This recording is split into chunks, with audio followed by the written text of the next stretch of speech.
Au bord de cet étang, David, Philippe et Fabrice déploient 150 mètres de filet pour attraper une espèce d'oiseau bien précise, la bécassine. Normalement, les oiseaux, quand ils vont intégrer le site, ils vont venir par l'intérieur de l'étang, pour venir se poser sur ces zones-là.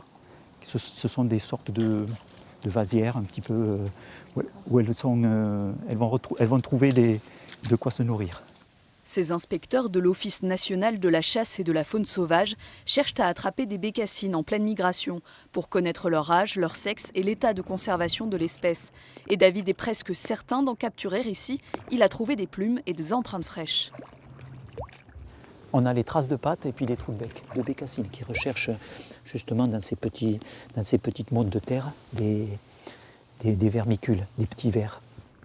Reste à attraper une bécassine. L'équipe se camoufle dans la végétation car le volatile est farouche. Surtout, il y a moins de bécassines que l'an dernier à la même période à cause de la sécheresse. S'il y a des canicules trop importantes comme on a eu, les niveaux d'eau sont tellement bas que les oiseaux ne fréquentent pas des zones qui sont asséchées.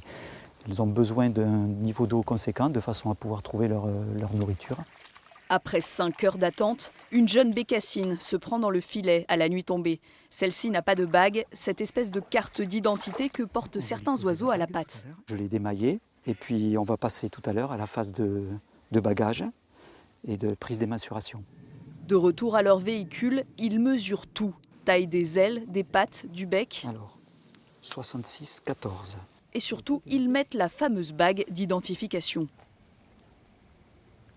Plus on bague d'oiseaux et plus on a des données.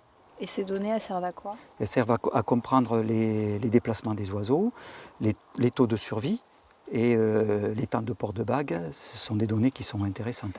Collectées partout en France, ces données permettent à l'Office national de la chasse et de la faune sauvage de veiller à la préservation de cette espèce fragile pour en limiter la chasse si jamais le nombre tend à diminuer. La jeune bécassine, elle, est enfin relâchée pour peut-être continuer son voyage jusqu'au soleil d'Espagne.